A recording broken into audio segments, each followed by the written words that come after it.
Raising children might be easier if they came with an owner's manual, but they don't.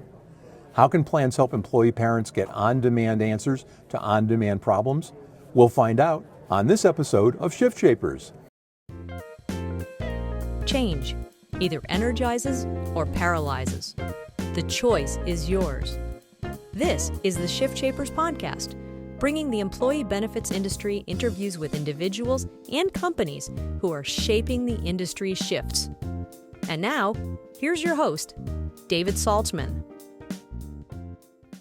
And we're here in Salt Lake City at the Ascend conference, and I've caught up with Hans Kullberg. Hans is CEO and founder at Avocado Health. Hey Hans, how you doing? Hey David, nice to be here with you. My pleasure, my pleasure.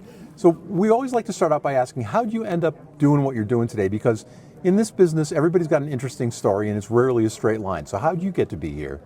So first of all, David, I'm a father of 5, and as with any parent, we've been through our own circumstances, challenges across the life cycle of our own parenthood journey. And really this has been born out of a passion of mine to ensure that every parent is equipped and empowered with the tools necessary to meet their questions, and really with validated evidence-based information at the right time. Have you been in the insurance space forever and ever? I've not. I've been in the pediatric space for the last 5 years, but really in the insurance space, what we've learned is that employers care a lot about working parents, not just from a psychological standpoint, but also from an economical standpoint. Yeah, and we'll get into that as we go along in our conversation, because I think it's sometimes something that's overlooked, and yet it's pervasive, because almost everybody has, not everybody, but almost everybody has kids, and it's a problem to deal with. So let's talk a little bit about this. What kind of problem are you solving, and what's the scope of it? Yeah, so 60% of working employees are parents, and they usually have a number one job. That's really their home life. So what we're really addressing is their 5 to 9. When they're not in that workplace, how are they able to actually answer all of their questions and concerns, whether it's a new parent or whether it's a child with a developmental delay, or whether it's a teenager that has anxiety and stress. We know that parents will likely drop everything, work included, if there's any concerns on the home front. And so what we're doing is really able to answer and address behavioral, developmental, minor medical, and even everyday challenges that working parents face at any point in time, whether it's 2 in the morning and your kid's not sleeping, or 2 in the afternoon and you're worried about your child that might have autism. We're doing that in the most accessible format possible, which is via text message. And so the big problem right now is working parents are going down the rabbit hole of Dr. Google or Instagram influencers or TikTok, right? All because it's accessible on their phone. Ideally, they love to go to their trusted pediatrician or provider, but it takes days, if not weeks, to actually get in front of them. And really, we're bridging that gap with the right information at the right time in the right format, which is text message, in addition to that validated information that they need. So that's kind of the impact on parents.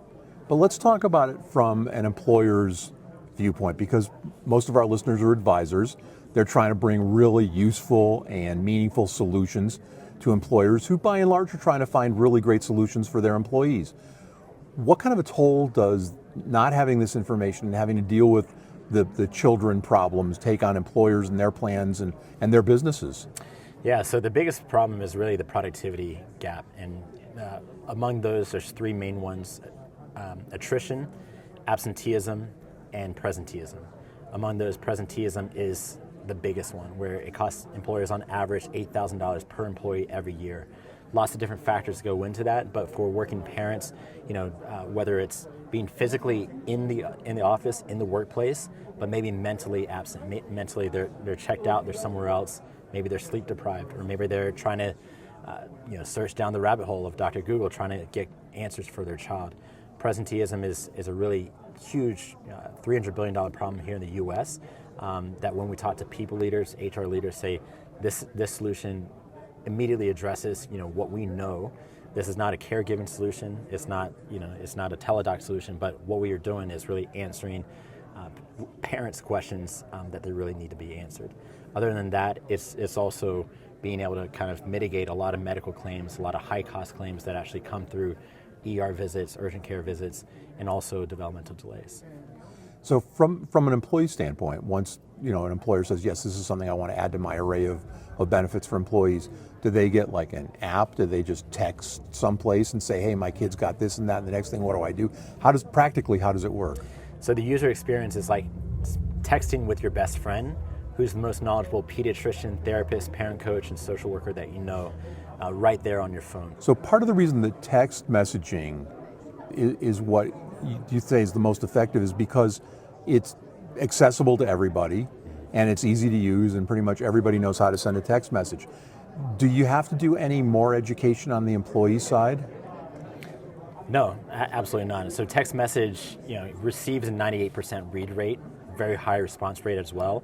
We know as parents, parents are very busy, and being top of mind is the most practical way to get in front of them. In terms of education, it's really like having a conversation with your best friend, who happens to be the most knowledgeable pediatrician, therapist, parent coach that you know. And so with regards to education, everyone really knows how to text. We're making that assumption. Mm-hmm. But in terms of effective communication, what we're able to do is really make sure that they're getting that benefit that they need and deserve.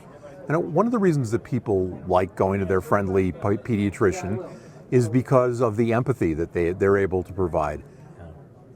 Do you lose the empathy if you're sending text messages? Yeah, so we incorporate empathy even in our text message platform. So we are not just AI, we're a hybrid of human and AI component.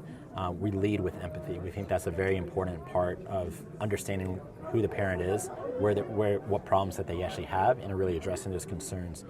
For about 97% of questions, we're able to answer that with AI.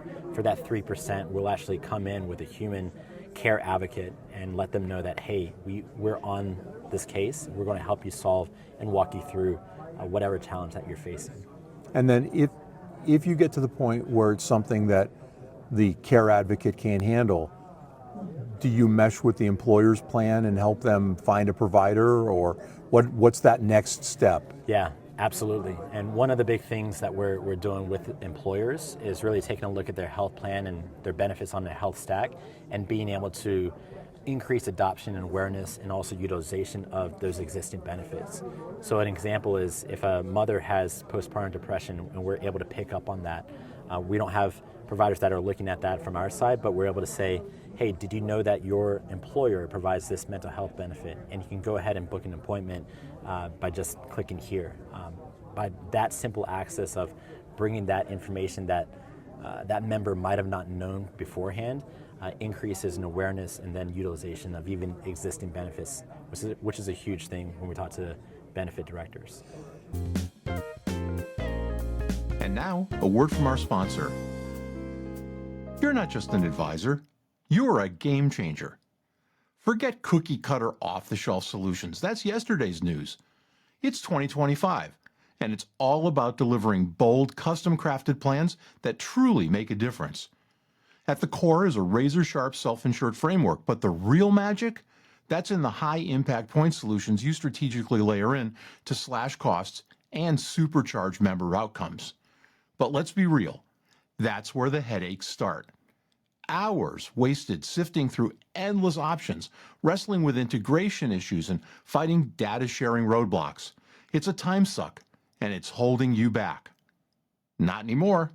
Meet Benepower, the AI-powered game changer that builds killer plans in minutes, not hours. Benepower doesn't just curate the best point solutions, it makes them work together seamlessly, streamlining communication and driving collaboration like never before. With Benepower, you're armed with an end-to-end AI-enabled solution that makes you unstoppable. Spend less time piecing together a patchwork plan and more time selling.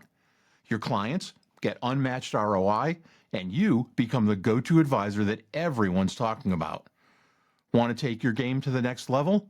Visit benepower.ai or schedule a demo at info@benepower.com. Find your power with Benepower. And now, back to our conversation. If I'm an advisor and I'm talking to a potential client, an employer, or a plan, I think that part of the conversation is easy to have. I wonder what has to happen for education on the employee side, because this is something I think a lot of people are kind of cued into telehealth, but I don't think they've ever thought about it kind of quite this way. Is there a lot of employee education that needs to go on? Yeah, and so one of the big things that we're doing is really extending the onboarding education in really the first 7 days. And so making sure that the member knows, what we are, what we do, and what resources are available is very important, but also getting that not in a course format, but more so in bite-sized snippets. And so one text message every day, in addition to a very short video explaining what questions they can ask, but also helping guide them through that parenting journey. So one of the things we do is ask reflexive questions to really help coach that parent through whatever challenge they have, as well as give age and development related information relevant for that employee. Can you give me an example of one of those reflexive questions might be? Yeah, so one reflexive question is, tell me about a moment today or this week that you really connected with your child. Why was that special, and how did that make you feel, right? It's there's no right answers, it's a rhetorical question, but what it helps that parent do is really stop, take a moment, and really connect. Connection is a really big part of parenting. It's just one in many different facets, but what we know is that empowered parent is one that's informed in knowledge and also understands their child in a very unique way. Can they, for lack of a better term, kind of press a panic button if they know they've reached a point with whatever's happening with their child that they've got to go see somebody or take the child someplace? Yeah.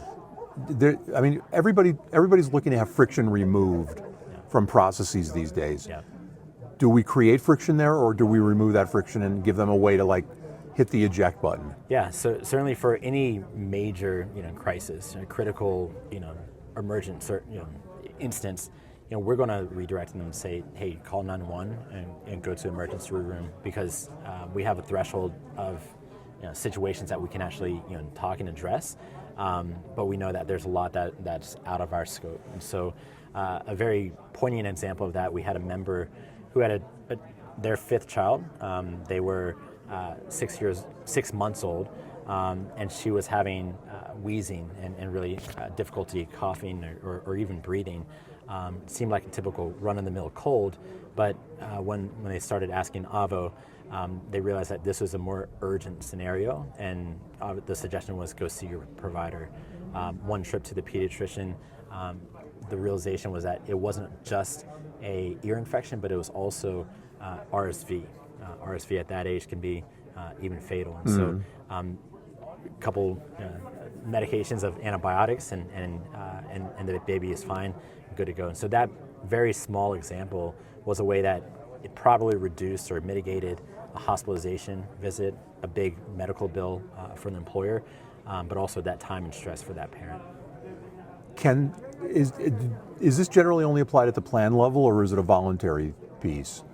We're flexible on both sides. We'd love to be at the plan level and embedded and incorporated within that, but we know that there's different priorities, different budgets, different circumstances. Our mission really at our core is to empower all parents with accessible, informative, and actionable parent support. And so by that definition, we are flexible at the voluntary. And can it run alongside a fully insured plan? Absolutely can. We can absolutely flexible on the fully insured plan as well, and that's within our scope. So if you kind of look out into the future, 4, 5, 6 years, where do you see this going? Where do you see the evolution of this? Yeah, so we're really starting, David, with employers, because we know that working parents and employers have the biggest to gain as well as biggest to lose in terms of liability, attrition, productivity, et cetera. Our mission is to help over 1 billion humans around the world. And where do we start? We start where the need is the greatest. And so, ideally we'd love to be in all health plans. We'd also love to work with payers such as even Medicaid and local city, state, municipalities, where there is a societal cost of not ensuring that parent has the maximum amount of support, and that child has the best foundation to really start their life. And so We are flexible text message, WhatsApp as well. Soon to have Spanish capability in other languages later down the road. We didn't talk about Medicaid, but there's a lot of underserved areas and whatnot. It seems that this would be a real boon to folks in those kinds of areas and or in rural areas where there aren't hospitals. The rural hospitals have all pretty much been bought up by the big chains and closed. So is that a target area? Absolutely. Rural and lower income is a really big target area down the road for us. And we're building with the end in mind, knowing that user base is probably the highest amount of need. It's also a longer cycle, longer timeline just to really get in front of them. But when we've talked to rural pediatricians, they're inundated, they're swamped. They have thousands of patients that are on their panel. But what they say is we don't really have time for every single patient, and we have parents calling in the middle of the night, but we don't have a pediatric nurse. How do we actually address that? Here's a wraparound service that you can actually offer at a fairly minimal cost to actually have a scalable impact. Same thing on the Medicaid side, where we know even with budget cuts and the crisis that are happening, we know social workers that are having to be laid off. How do you actually address that gaping hole with a tech-forward solution that's scalable in a cost-effective manner to make sure that single parent who's raising a child by themselves isn't left by the wayside, right? And so that's a really huge opportunity for us in the future. Well, and that's a great place to end our conversation for today, but we do hope you come back as things evolve. Hans Kullberg, CEO and founder at Avocado Health. Hans, thanks for sharing your expertise with us. Thank you, David. Really appreciate it.